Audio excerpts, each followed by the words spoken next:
बस 2-3 मिनट की एक बात और बोल दूं कि वैसे कल शाम को तो मैंने स्पष्ट कर ही दी थी, और अपनी बात को रख देता हूँ कि दीपावली महामहोत्सव हम क्यों मनाते हैं। हमें लक्ष्मी जी आदि नहीं पूजे जाते, गणेश जी आदि नहीं पूजे जाते हैं। वो इसलिए बनाए जाते हैं क्योंकि महावीर भगवान को सुबह प्रातः काल मुक्ति की प्राप्ति हुई थी। उसी दिन शाम की बेला में गौतम गंधर्व को केवल ज्ञान की प्राप्ति हुई थी। उस केवल ज्ञान की खुशी में हम लोग क्या करते हैं, सुबह सब लोग क्या लेके आए, 16 दीपक लेके जला सकते हैं, 4-4 बत्ती वाले, तो 64 दीपक वो जलाएं, निर्वाण लाडू चढ़ाएं, महावीर भगवान की आराधना करें। और शाम को अपने अपने घर में क्या करना है, हमें वही 64 बातियों का दीपक जलाना है। दीपक जलाने के साथ देव शास्त्र गुरु अर्थात जिनवाणी के आगे ही हमें जिनवाणी की ही पूजन होती है, बाकी फ़ोटो की पूजन नहीं होती है।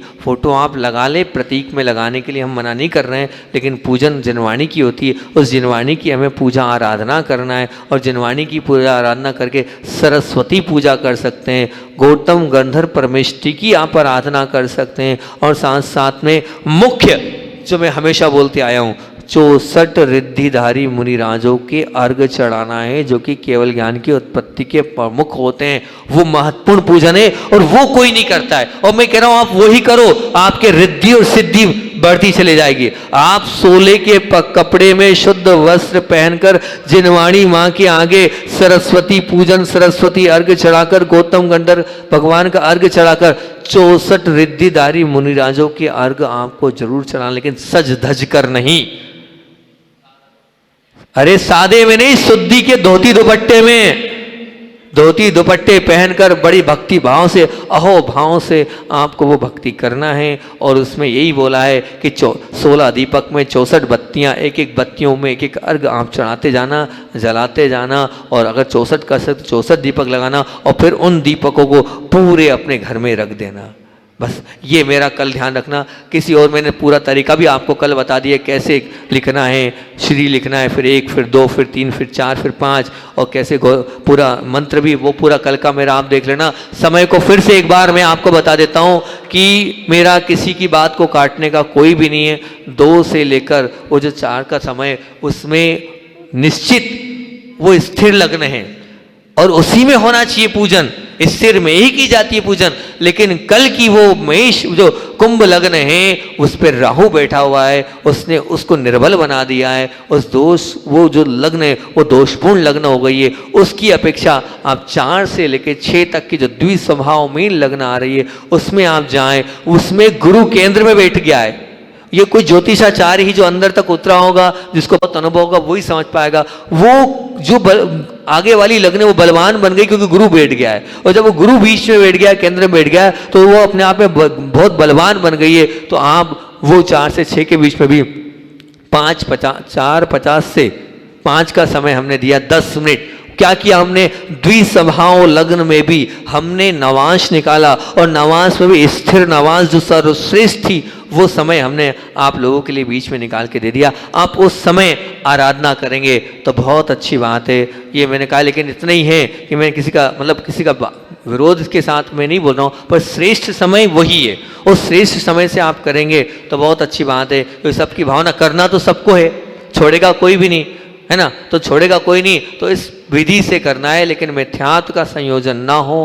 वो गौतम गंधर्व शाम की बेला में केवल ज्ञान की प्राप्ति हुई थी, उस केवल ज्ञान को बनाना है। और बही खातों में भी आपको पूरी विधि बता दी, आप लिख सकते हैं, बहुत अच्छी बात है। तो पूरा उसका भी PDF भी जो है संदान सागर जी वाली महाराज जी जो हमारे पहले पूर्व में चलती थी, वो मिल गई। आप उसको देखकर समझकर उसके हिसाब से आप कर लेंगे तो बहुत अच्छी बात है। फिर भी किसी को कुछ शंका समाधान है, दिशा भी आपको बता दी, पूर्व और उत्तर मुख करके। आप पूर्व की तरफ खड़े हो जाएं, उत्तर की तरफ खड़े हो जाएं, उसके बाद उसको करेंगे तो बहुत अच्छी बात है कि एक बार दोबारा मैंने इस पूरी बात को समझा दिया। और बीच 10 लक्षण में भी बहुत सारे लोगों ने शुद्ध भोजन किया। और कल भी सुना है, कल परसों और आगे आने वाली भाई दूज तक आप 3 दिन तक जैन बनने का वो सौभाग्य प्राप्त कर रहे हैं, और शुद्ध भोजन की इस मंगलमय प्रक्रिया से आप जुड़ रहे हैं। क्योंकि मैंने शुरू में तो कहा था, आप लोग शायद उसको बहुत ऐसा मान रहे थे कि महाराज जी क्या सुना रहे हैं, क्या समझा रहे हैं, क्या बता रहे हैं। लेकिन सच में जिन लोगों ने 4 महीने में इसका लाभ लिया होगा, उनकी जितनी पीड़ाएं हैं, जिनके कष्ट, जितने कष्ट हैं, वो सब दूर निश्चित हुए होंगे, ये मान के चलना। जिनने किया होगा अहो भाव और आदर भाव से, और जिन्होंने चौका लगाया होगा उनको आनंद नहीं आया होगा। जिन्होंने शुद्ध भोजन बनाया होगा उन लोगों ने सचमुच में अभी तक खूब चतुर्मास किए, लेकिन इस चतुर्मास में सच्चा आनंद उन्होंने प्राप्त किया होगा। किया नहीं किया बोलो, 2, 4, 5, 7 परिवार तो हैं जिन्होंने शुद्ध भोजन बनाकर अपने आप के जीवन को और अपने स्वयं की परिणामों को निर्मल इन माध्यम से बनाया। और बहुत मांगलिक प्रवचन की ये श्रृंखला चल रही है। सचमुच में बाकी प्रवचन तो एक तरफ, लेकिन ये प्रवचन बहुत अलग हैं। ये प्रवचन कोई नहीं करता। जब मैं 52 गजा की उन पहाड़ियों में था, तब मैंने इन बिंदुओं पर चिंतन किया था। जब इन बिंदुओं पर चिंतन किया तो अंदर तक घुसने का मैंने प्रयास किया था। और ये वो बिंदु मैं दे रहा हूँ, आपके मरण को सुधारने के बिंदु। समाधि मरण आपका हो जाए, ये बिंदु है कठिन है थोड़े। इसमें कहानी किस्से नहीं है, इसमें आपको लुभावने वाली बात नहीं है। ऐसी कोई भी मैं बात, लच्छेदार बात आपसे इसमें नहीं कर पा रहा हूँ, क्योंकि मैं तो आपको बस आपके मरण को सुधारने के लिए इन बातों को रख रहा हूँ। और मुख्य उद्देश्य ये, हम सबका मरण सुधर जाएगा तो सब कुछ सुधर गया। तो बस उन मरण सुधारने के 20 समाधि स्थान के लिए मैं लग रहा हूँ, कोई विशेष किसी और के लिए लेने नहीं कर रहा हूँ। तो 20 स्थानों में रोज मैं रिपीट कर रहा हूँ, ये स्थान डबल डबल बोल रहा हूँ। क्यों बोल रहा हूँ, आपको याद हो जाए। ये प्राकृत के शब्द डव डव चर, अर्थात एरिया समिति से चलना, फास्ट नहीं चलना। फास्ट चलोगे तो जीवों को मारोगे, जीव मरेंगे, आपका मरण बिगड़ेगा। अपमज्जियम, बिना देखे कहीं सामान मत रखना। सामान रखा बिना देखे, कोई जीव उसके नीचे दब गया, आप भी ऐसे ही दब कर एक्सीडेंट से मरोगे। तीसरा, राधनीय परिहासी, मतलब जो हमसे बड़े हैं उनका कहीं कोई तिरस्कार हमें नहीं करना है। चौथा, अधिसेज्जाणम, मतलब क्या, और जो अपने बड़े हैं उनके ऊपर नहीं बैठना, उनके आगे नहीं चलना, उनके बिना पूछे कोई भी कार्य नहीं करना। मैंने ये कहा था, ये संबोधन हमारे लिए, लेकिन आप भी अपने लिए इस संबोधन को मानना और स्वीकार करना और अपने जीवन में इसको उतारने का प्रयास करना। फिर आगे बोला था कोही। कोही का तात्पर्य ये कि क्रोध किस पर, जो हमारे बड़े हैं, हमारे गुरु हैं, उनके वचनों पर क्रोध मत करना। बाकी सब पर तो क्रोध हो जाए, छूट दी, पर कम से कम गुरु के वचनों पर क्रोध मत करना। हम नहीं समझ पा रहे, हमारे अंदर इतनी समझदारी नहीं है। उन्होंने जीवन जिया है, उनके पास अनुभव है, वो अपने अनुभव से अगर कुछ बता रहे हैं, समझा रहे हैं, कह रहे हैं, उन पर कभी क्रोध मत करना। और फिर मैंने कल बोला था अंतिम 6वें नंबर पर, थेर विवादम तराय, अर्थात जहाँ अपने से बड़े गुरु आदि बोल रहे हैं तो वहाँ बिना परमिशन के नहीं बोलना। और मैंने अंतर्मती माता जी का वो बहुत सुंदर से बताया था। उन्होंने कितने हाथ जोड़कर पूछा, हे महाराज जी हम कुछ पूछना चाहते हैं। आचार्य महाराज क्या पूछ सकते हैं? ऐसे विनय पूर्वक हमें वहाँ पर बोलना चाहिए, ताकि वो विनय हम जब पालेंगे उस विनय के माध्यम से ही, क्योंकि 4 बिंदु मैंने कहा था कि इस 20 बिंदुओं में से 4 बिंदु विनय के लिए दिए हैं। ये 3rd number, 4th number, 5th number, 6th number, चारों के चारों जो है वो बड़ों के लिए दिए। मतलब बड़ों का महत्व है, हम बड़ों को बड़ा समझें और बड़ों को बड़ा समझते हुए उनकी विनय करेंगे तो हमारी समाधि सुधरेगी। आज 7वें नंबर के बिंदु पर चर्चा करते अपन। 7वें नंबर का बिंदु क्या है? उवघादम। उवघादम का तात्पर्य क्या है कि ध्यान रखना, बड़ा मार्मिक बिंदु है। उवघादम का मतलब उपघात करना, तिरस्कार करना, तिरस्कार करके बोलना। अब अभी तो गुरुओं से था, लेकिन अब सबके साथ हो गया। आप अगर तिरस्कार पूर्वक किसी को बोलोगे, तिरस्कार का तात्पर्य क्या होता है? किसी की इज्जत को धूमिल करना, किसी की क्रिटिसाइज करना, किसी की हंसी उड़ाना, किसी के लिए गलत बोलना। तो जब भी आप आप भले ही मजाक में बोलोगे, लेकिन वो मजाक में बोलना भी किसी का तिरस्कार है। और किसी का तिरस्कार जब होता है तो ध्यान रखना, सामने वाला आपके प्रति बद्दुआओं को प्रेषित करता है। वो दुआ नहीं देगा, वो आपके लिए अच्छी भावनाओं को नहीं प्रेषित करेगा, सद्भावनाओं को प्रेषित नहीं करेगा। आज उसके पास ताकत नहीं है, इसलिए आज आपके पास सामर्थ्य है और आपके पास बुद्धि की कौशलता है, आपके पास शरीर की सामर्थ्य है, आपके पास अधिकार है, इसलिए आप बड़े होने के ना उस वजह से आपने क्या कर दिया, तिरस्कार के रूप से अपने वचन निकाल दिए।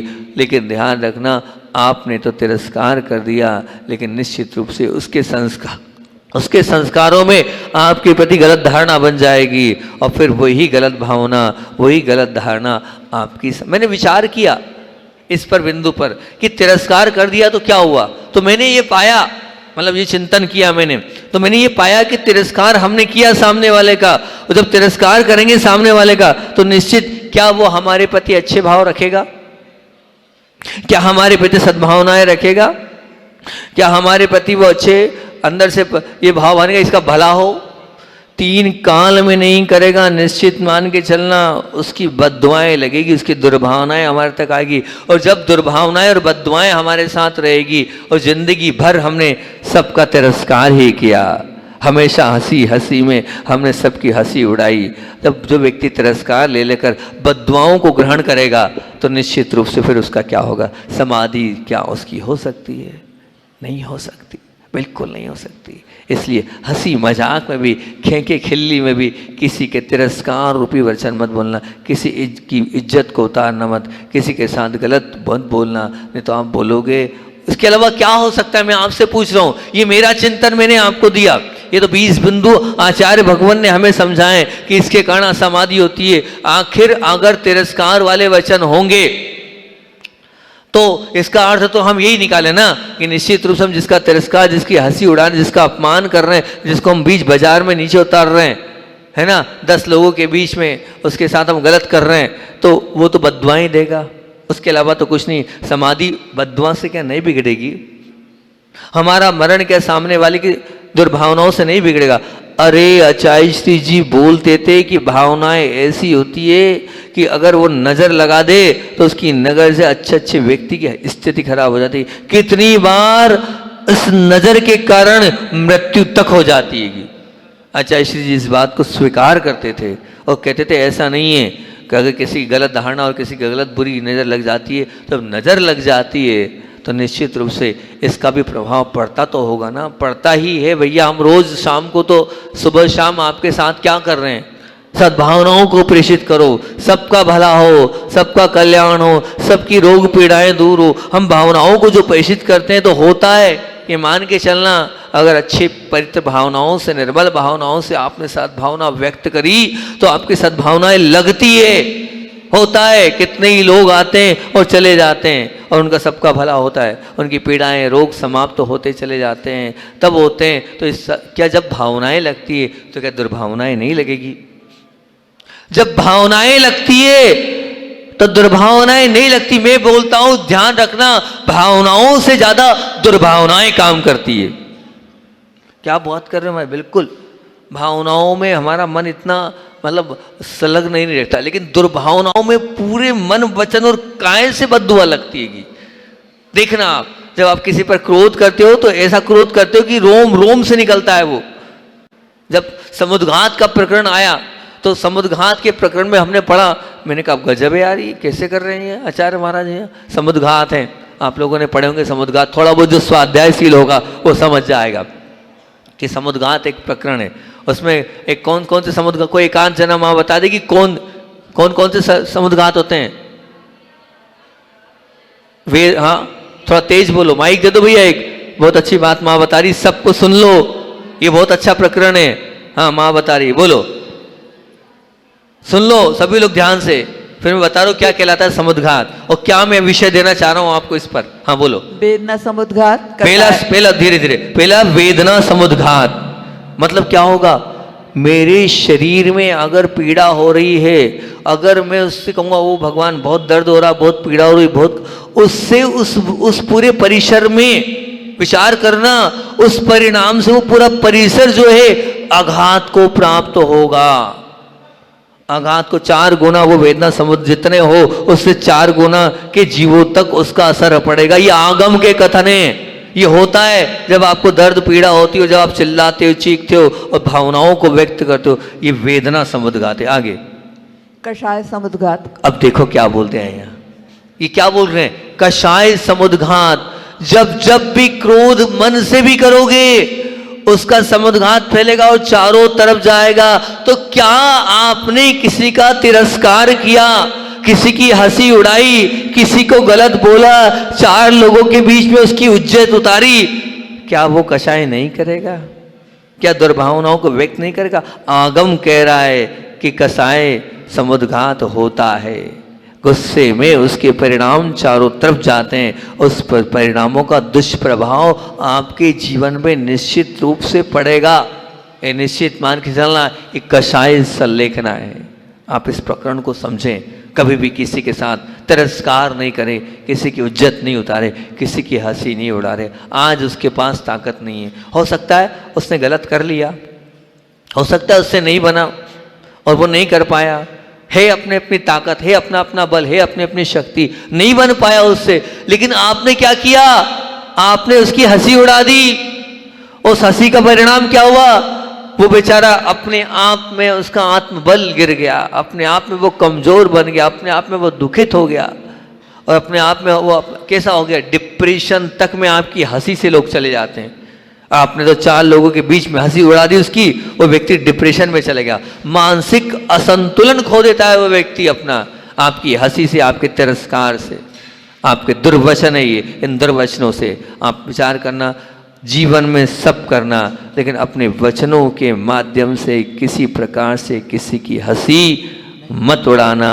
आपने अगर ये किया है तो निश्चित मान के चलना आपका मरण बिगड़ेगा। फिर बोलना मत कि मैंने तो भगवान की बहुत भक्ति करी महाराज, मैंने तो खूब प्रतिमाओं का पालन किया, सब कुछ किया, खूब आहार दान दिया, खूब प्रवचन सुने, लेकिन जब मौका मिला तो किसी को छोड़ा भी तो नहीं। जब ऐसा समय आया तब हमने किसी के साथ अच्छा भी तो व्यवहार नहीं किया। ये बात समझना, ये बहुत गहरी बात आचार्य महाराज बोल रहे हैं कि हम दूसरों का तिरस्कार करके बोलना, इसलिए तिरस्कार पूर्वक वचन हमारे नहीं निकलना चाहिए, तो नहीं तो हमारा मरण बिगड़ेगा। तो पहला वेदना समुद्घात, दूसरा कषाय समुद्घात, तीसरा मारणांतिक समुद्घात कहलाता है। मरण के पहले हर जीवात्मा जहाँ जन्म होता है उस स्थान पर जाती है और उस स्थान के दर्शन का लाभ लेके आती है, उसको कहते हैं मारणांतिक समुद्घात। सबके साथ घटता है, ऐसा कोई भी नहीं है जो मारणांतिक समुद्घात नहीं करता हो। चौथा तेजस समुद्घात। तेजस समुद्घात होता है। तेजस समुद्घात का तात्पर्य क्या होता है, ये तेजस समुद्घात कैसा होता है आपको पता है? क्या है तेजस समुद्घात? दीपायन मुनि के कंठ। बहुत सुंदर, अच्छा प्रकरण है, बहुत सुंदर प्रकरण है। तेजस समुद्घात का प्रकरण आपको मैं आचार्य महाराज का बताता हूँ, हमेशा बताता हूँ कि तेजस समुद्घात मतलब गुस्से में एक लाल पुतला बिलाव निकलता है। वो बिलाव जो 12 योजन तक के सबको नाश करके जला के राख कर देता है, स्वयं भी मर जाता है। दीपायन मुनि उसका उदाहरण आगम में हमें देखने को, सुनने को, पढ़ने को मिलता है। मतलब सोचना भावनाओं का क्या फर्क है।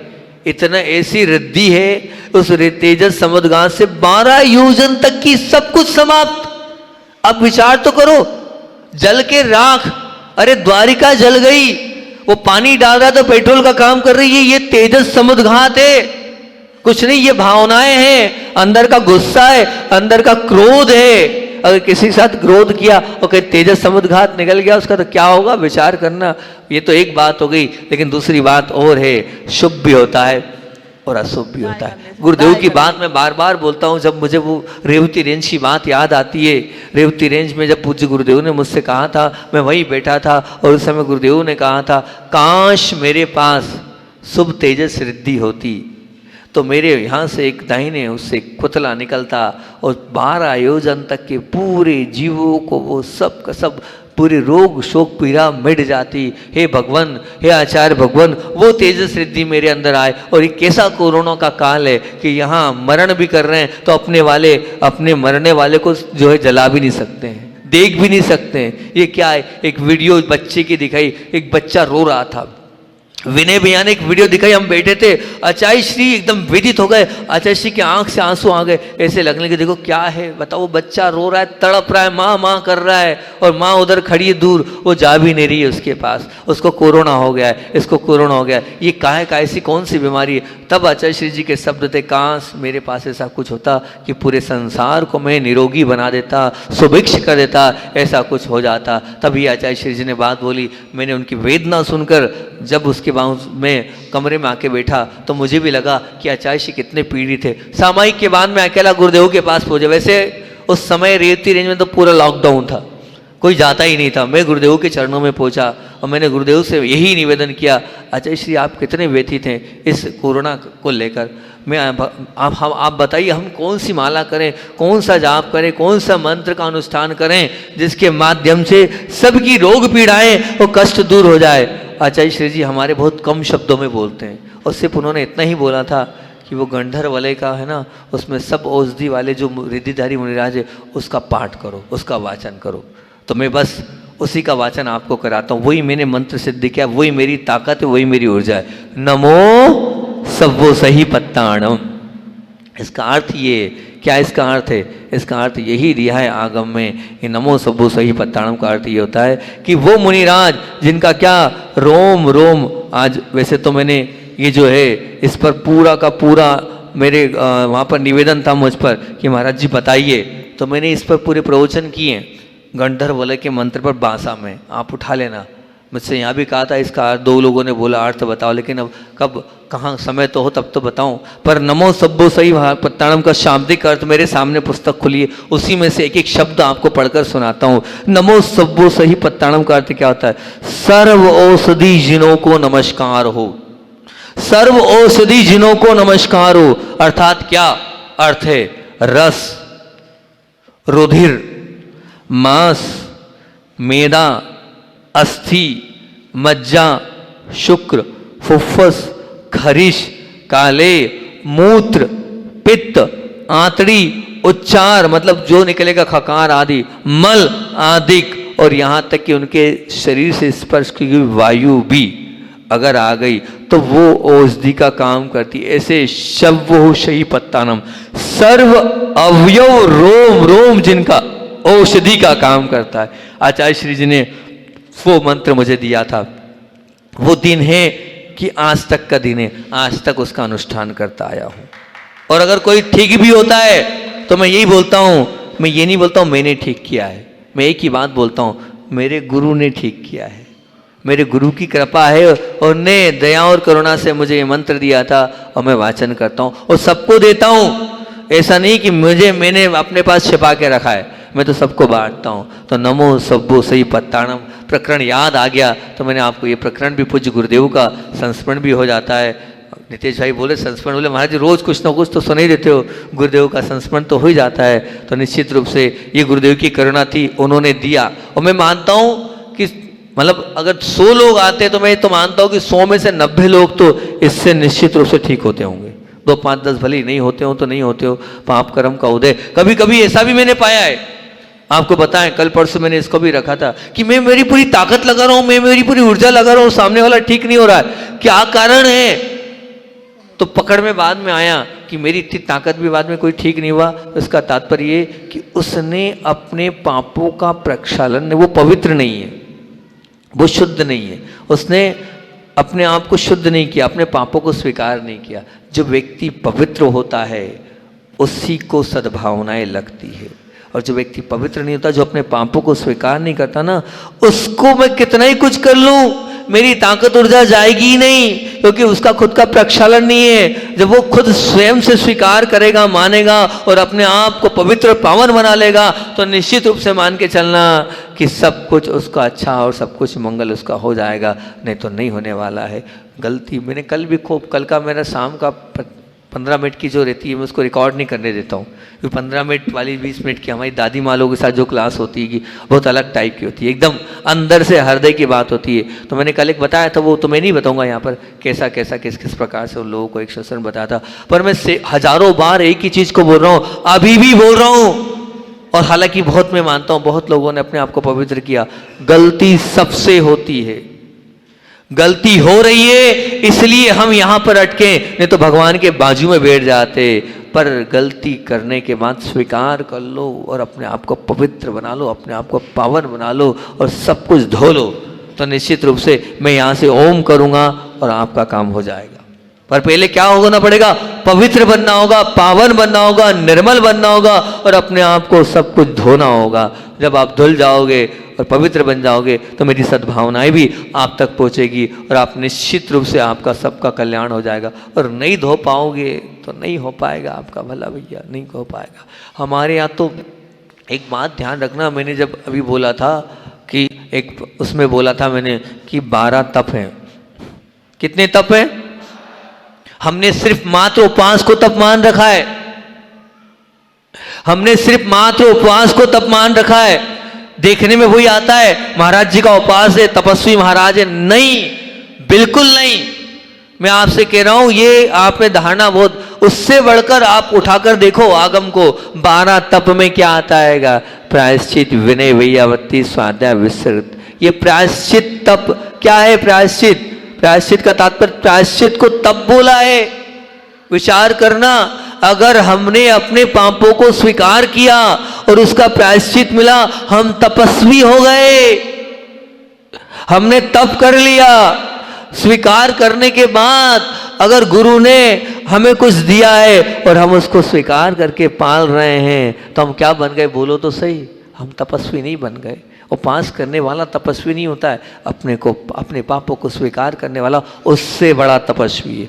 बाह्य तप से ज़्यादा पावर अंतरंग तप है। एक उपवास करने वाले से जिसने गलती की है वो अगर गुरु चरणों में आकर स्वीकार करता है और उसको स्वीकार करके उसको वो फॉलोअप करता है, वो महान तपस्वी हो गया, वो उससे बड़ा तपस्वी हो गया। तो गलती हो भी जाए अपने आप को पवित्र कर लो, पवित्र बना लो और अपने आप को तपस्वी बना लो। शायद मेरे ख्याल से आपकी दृष्टि वहां तक नहीं पहुंची होगी। कोई ने भी पापी को तपस्वी नहीं बोला, लेकिन मैं बोल रहा हूं वो पापी तपस्वी है। कोई हैगा पापी को तपस्वी बोल सकता है? नहीं। एक उपवास करने वाले को तो दुनिया तपस्वी बोल रही है, लेकिन मैं कह रहा हूं जिसने पाप की वो इस उपवास करने वाले से बड़ा तपस्वी है। लेकिन कब? वो कब तपस्वी है? जब वो स्वीकार कर ले अपने आप को, बता दे अपने आप को और धो ले अपने आप को, तो वो तपस्वी है। निश्चित रूप से उस तपस्या के माध्यम से उसका जीवन कृतार्थ हो जाएगा। तो मैं आप लोगों से यही बोल रहा हूँ, बात चल रही है सद्भावनाओं की, सद्भावनाएं मेरी आप पर लगेगी, लेकिन आप पवित्र होंगे तब लगेगी, नहीं तो मैं कितना ही कुछ कर लूँगा। ओम झम नमा कितना ही कर लूँगा, नमो सब्बु सही पत्तानम कितना ही कर लूँगा, ना ओम झम नमा लगेगा और ना नमो सब्बु सही पत्तानम लगेगा। मैं अगर आप पवित्र होंगे तो मैं देख भर लूँगा और आपका काम हो जाएगा।